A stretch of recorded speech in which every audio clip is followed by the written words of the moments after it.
خبركنن خبركمن حربኛ ህዝብ ኤርትራ ኣብ ውሽጥን ዓለምን مسفتوتو تقالست ህዝብታት ዓለም በኋና ሰላማት ቤተሰብ ከመለኻትኩም መጀመሪያ ኤርትራውያን ሕዋቴ እንኳን ኣብጽሕኩም ንበዓል 30 መበል 35 ዓመት በዓል ናጽነት ማለት እዩ እንኳን ኣብጽሕኩም ካብ ብመቕጻል ድማ ፕሬዝዳንት ኢሳያስ አፈወርቂ ብለማዓንቲ ዕለት መግለጺ ይህበሎ በዓል ናጽነት ኣመልኪቱ ማለት እዩ እስከ ሓደ ብዛዕባ ንሱ ንርአ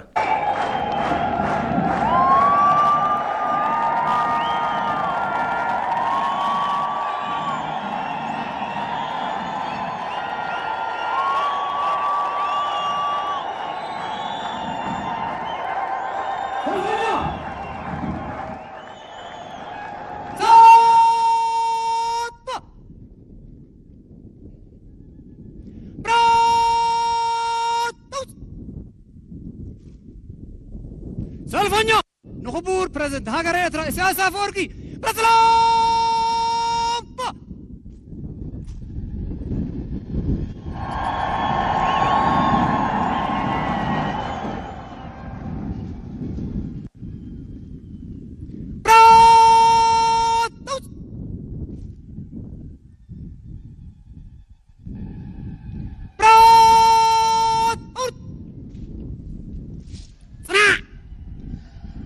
وقعوا مدب تنبل ناتنات نمجمار نذكر السماعات كلها حاف نبل إذا نبي بدأ خبركنن خبركمن نحربኛ ህዝብ ኤርትራ ኣብ ውሽጥን ዓለምን مسفتوتو تقالست ህዝብታት ዓለም ዮሐና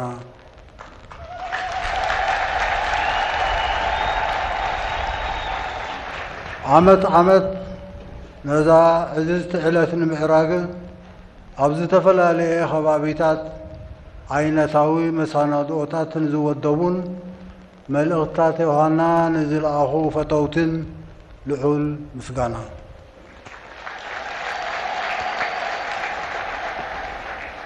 ብቕያ መኸተ ሓርነታዊ ቃልስን መስዋዕትን 50 ዓመታት ጥራይ ዘይኮነ ኣብዘን ዝሓለፋ 35 ዓመታት አንጻር ዝተፈላለየ ተጻብኦን ሸርሕታትን መጥቃዕትን ኣብ ምክልኻል ዝተኸፈለ መስዋዕቲ ምስጥሙር ልምዓታዊ ተጋድሎ ደሚርካ ክርአ እንከሎ ዓመት ዝዝከር በዓል መለክዒ ጉዕዞን ገስጋስን ተልእኾ ሃገራዊ ህንጸት ወለዶታት እዩ ናጽነትን ልዑላውነትን ውህደትን ክብሪ መሬትን بزلاقነት እናሰሰነ ዝምዕብል መስርሕ ስለ ዝኾነ ትማል ኣበይ ነርና ሎሚ ኣበይ ኣለና ንመጻኢ እናበልና ምስ ነፍስና ንተሓታተሉ ኣጋጣሚ ገስጋስና ብወድዓውነት እናገምገምና ካብ ተመክሮታትና እናተማሃርና ኣድማዕነት ስራሕና ክነወርፅፅ ዝድርኽ እዩ ሓበንን ክብርን ንህዝቢ ኤርትራን ሰማዕታቱን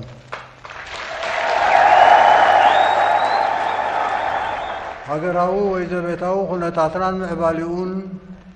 ካብቲ ባዕልናን ህዝቢ ዓለምን ሃንቀው ንብሎ ርትዓዊ ኣህጉራዊ ስርዓትን ዞባዊ ምክብባርን ርግኣትን ምትሕግጋዝን ረኸዋን ጥምረትን ሽርክነት ተነፂሉ ስለ ዘይርአ ዓለማውን ዞባውን መቓኑ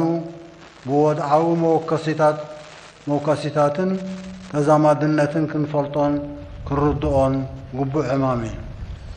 ንኸበርክንን ንኸበርኩምን ምስ ፍሉይነቱን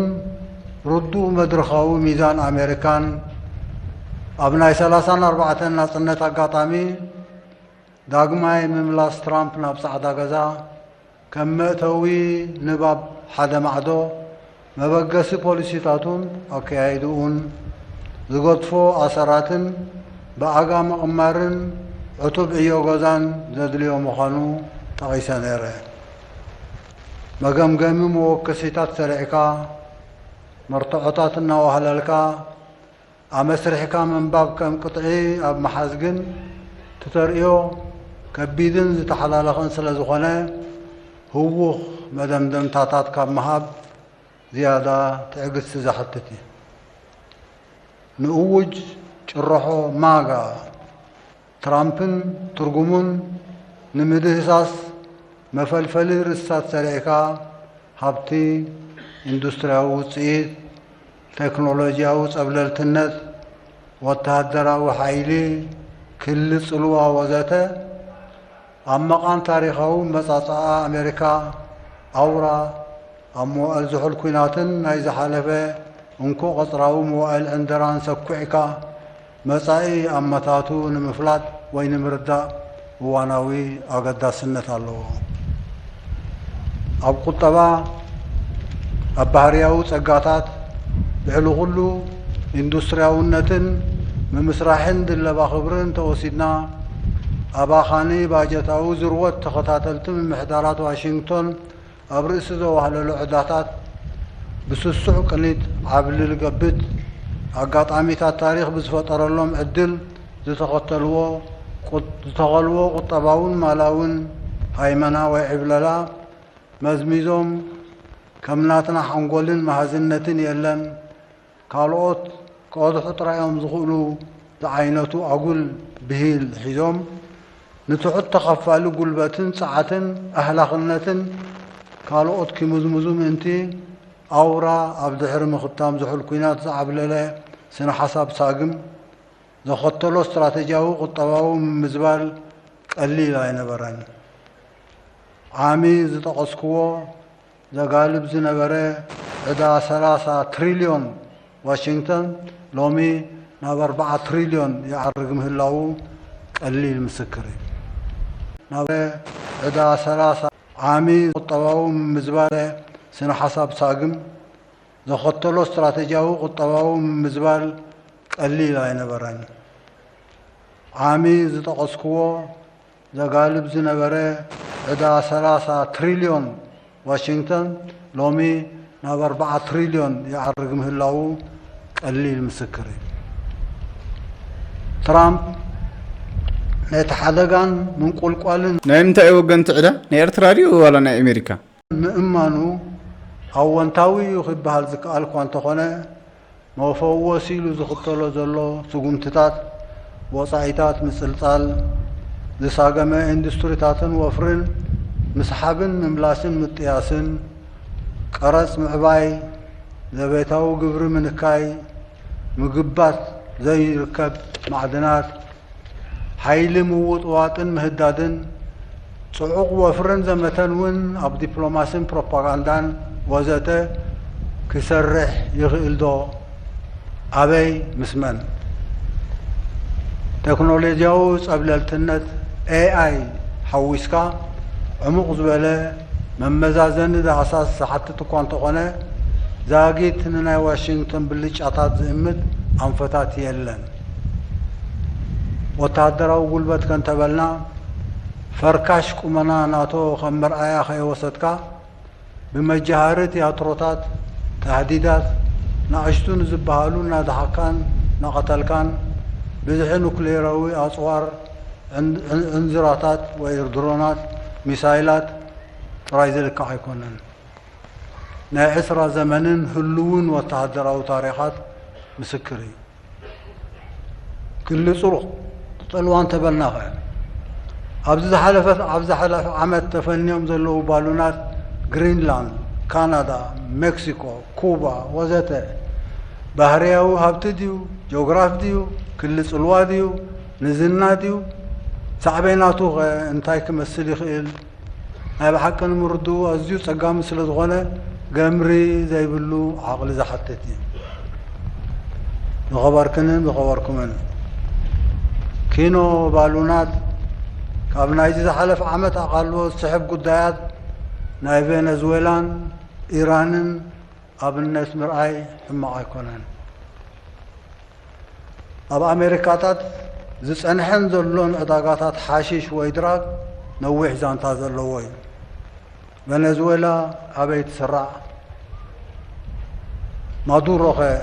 እንታይ ተራ ነይርዎ? ብኣህጉራዊ ሕጊ ክሰት ዝኽእል እንታይ ነይሩ? ስለምንታይን በየናይ ሕጋዊ ቅጥዕን ጻዕዳ ገዛ በይናዊ ናይ ምቕያት ስጉምቲ ክወስድ ይኽእል?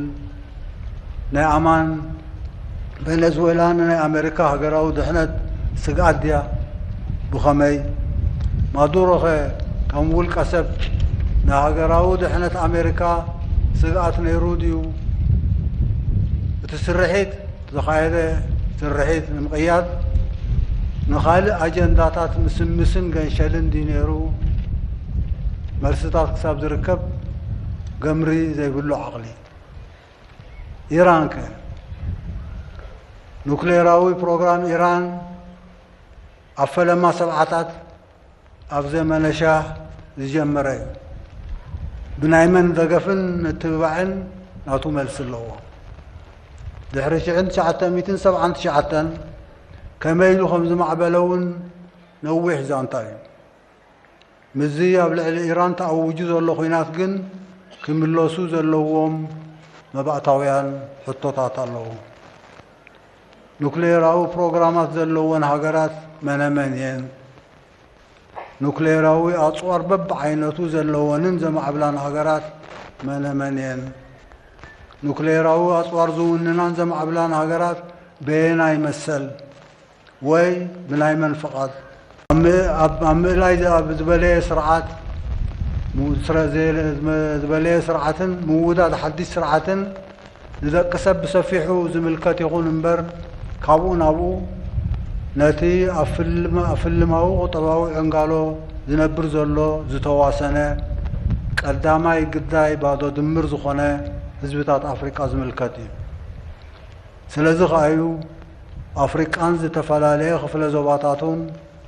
أوش تسفح على ماو مدرخ ناتو تملالأي استراتيجي ندفون وطنا تاركيقون كقالز زلو كابود بحدنة أفريقيا أو أيو ناب حدنة أفريقيا أيو تسغاغرلو كندي مخنياتا زينيرو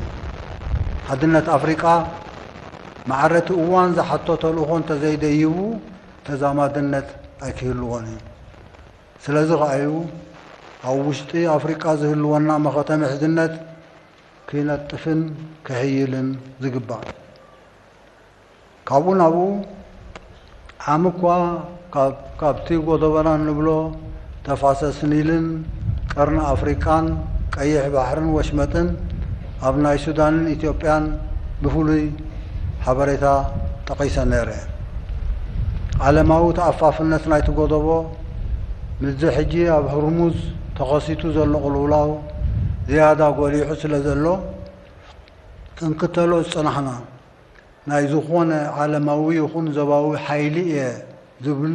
وغانات عالقا متتاو زيبلو بوعل هاجرات قدوبو زقومه نحباراو دحنت وي كولكتيف سكيورتي آلية وي ميكانيزم تزي كوينو زغوانا كالي متكاتا ذرايات كم زي واسع داقم تنسيرلو بعطوب كتصارلو خا اواني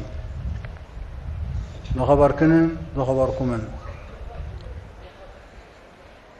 بغربان نريو خفالنا يتقودو وغن نردو قبراوي اقداسنتو قرن افريقاي اوز حلفنا اينا سنة عمتات رقاتنا يتزوبا نلمعات من تخوادد كاب ايقاد ناي مدربدا ناب ايقاد ناي لمعات المسققارن نمحيالن زكايدنا ايو صعري اي تعوتن اب صومالن إثيوبيان سودانن دو سودانن زلو هنتات ازيو اسكافي زيادة أغلبون صراحين كم زحتت كا قولي حلو تقول دايقن شجر ويتم شجرات انتايهم بزرزرن بعنقوتن كزربلو زكال كونتغنه بحفش شاو تمساسالي بحريات كرئن كله بالضغطات هنسات هاجري تبايلو كتالل زكالي قداماي قلقلاو متفناوي vertical polarization حبرة سباتن زيغاتاتني كندي ناي زيغنت هاجر مهنات بزتفلالي اسمات ethnic اندا هايمانوت وزته حبرة سب بصلي التفانينكا كساب مقتتال المعراقو قال اي سرعات مسافن تقوينات وميليشياتات كم متكاتا لولاويان تكالات مخصقواس ثالثاي ازيو بكل وكرابت بهلي سرقي مسساي رابعاي زغفئن مقاددن ناي وصاي متئتتاون ምእዙዝነት ንኽድምና ግዳማዊ ረብሓታትን እዩ ኣብ ዝርዝራት መጠናዊ ፍልልያት ክህሉ ዝኽእል ብሓፈሻዊ ኣመዳድባ ግን ብቐንዱ ክፍወስ ዘለዎ ቅልውላዋት እዩ ከም ግብራዊ ቅድመ ኩነት ግን ናይ ወፃኢ ምትእትታዋትን ምወላን ከቋርፅ ግድን ዝኸበርክንን ዝኸበርኩምን ናብ ዘቤታዊ ጉዳይ ክንመጽእ ኣብ ናይ ዝሓለፈ ዓመት ጽምብል ንልምዓታዊ መኸተና ብዝተፈላለየ ግንባራትን ጽላታትን እንተላይ ቀዳምነታትና ሓፈሻዊ ዓመት ይበ ነይረ ተኣምር ሓድሽ እኳ ተዘይኮነ ብቐንዱ ናይ ህዝብና መነባብሮ ብቐዳምነት ናይ ተዋሰነ ከባቢታት ብዓብኡ ንሓዋሩን ግን ካብ ቁጠባ ዓንጋሎ ዘጋላግለና ኣፍራይነትና ዘሐይልን ምህርትና ብዘላቕነት ዘኻዕብትን ናብ ብሉፅ ምምስራሕን ድለባ ክብርን ምስናዕን ኢንዱስትርያውነትን ብሉፅ ኣገልግሎታትን ዘሰጋግር ምእንቲ ክኸውን እዩ ኣብ ቁጠባ ከይተሓፅረ ዲፕሎማስያውን ሓበሬታውን ግንባራት እውን ዘጠቓለለ እዩ ማልን ቴክኖሎጂን እውን ምዝኽሰብ ዘሎ ዕድላት ገፊሕን ዘላቕን ሽርክነታት ኣቃሊልና ዘይንርእዮ ዕማሚ ብተደጋጋሚ ከም ዝግለጽ ግን ወሳኒ ሓይሊ ሰፊሕ ተሳታፍነት ህዝብን ብዝሕን ዓይነትን ሞያውያንን ክኢላታትን መንእሰያት ምስ ኣብ ወፃኢ ዘለዉ ሓርበኛታት ዜጋታትና ኣወሃሂድካ ሲነርጂን ዘላቕነትን ምርግጋጽ እዩ በቲ ንብጎ ናህሪ ክንግስግስ ግን ፕሮግራማትናን ውጥናትናን ዳግም ምኽላስን ምጽፋፍን ምጉስጓስ ጸጋታት ከነዕቢ ስለ ዘለና ኣብ ዓመት 2026 ሰገጥ ምባል ኣይሰኣንን እዩ ናይ ጽርግያታትን መጓዓዝያን ፕሮጀክታትና ከምቲ ዝተነድፎ ክዓቢ እዩ ናይ መንበር ኣባይቲ ሰፊሕ መደባት እውን ማዕረማዕሪኡ ክድረኽ እዩ ናይ ማይን ኤሌክትሪክን ኣገልግሎታት ምስፋሕ ፕሮጀክታት ምንዳይ ምድንዋይ ቀረብ እንተዘይኮይኑ መበጋገሲ ኣብዚ ሒዝናዮ ዘለና 2026 ክዝርጋሕ እዩ ኣብ ማሕበራዊ ኣገልግሎታት ቀዳምነት ትምህርቲ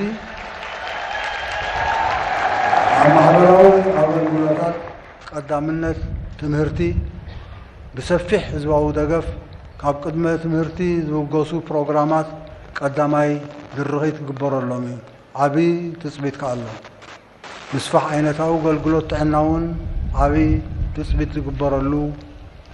ዘሎ ጽላት ውፉይን ፃዕረኛን ህዝቢ ጥራይ ዘይኮነ ተባዕን ጽኑዕን ተጸማምን ህዝቢ ስለ ዘሎ ኣብ ኩሉ ልምዓታዊ መኸተ ህንፀት ሃገር ከዓ ዘይፍለ ሓይልታት ምክልኻል ከም ዲናሞ ሕመረትን ድርዒ ጠረፍን ስለ ዘሎ ሓበን ይልበስ መሰናኽላት እንተለዉ እውን ስክፍታ የለን ቅሶኖ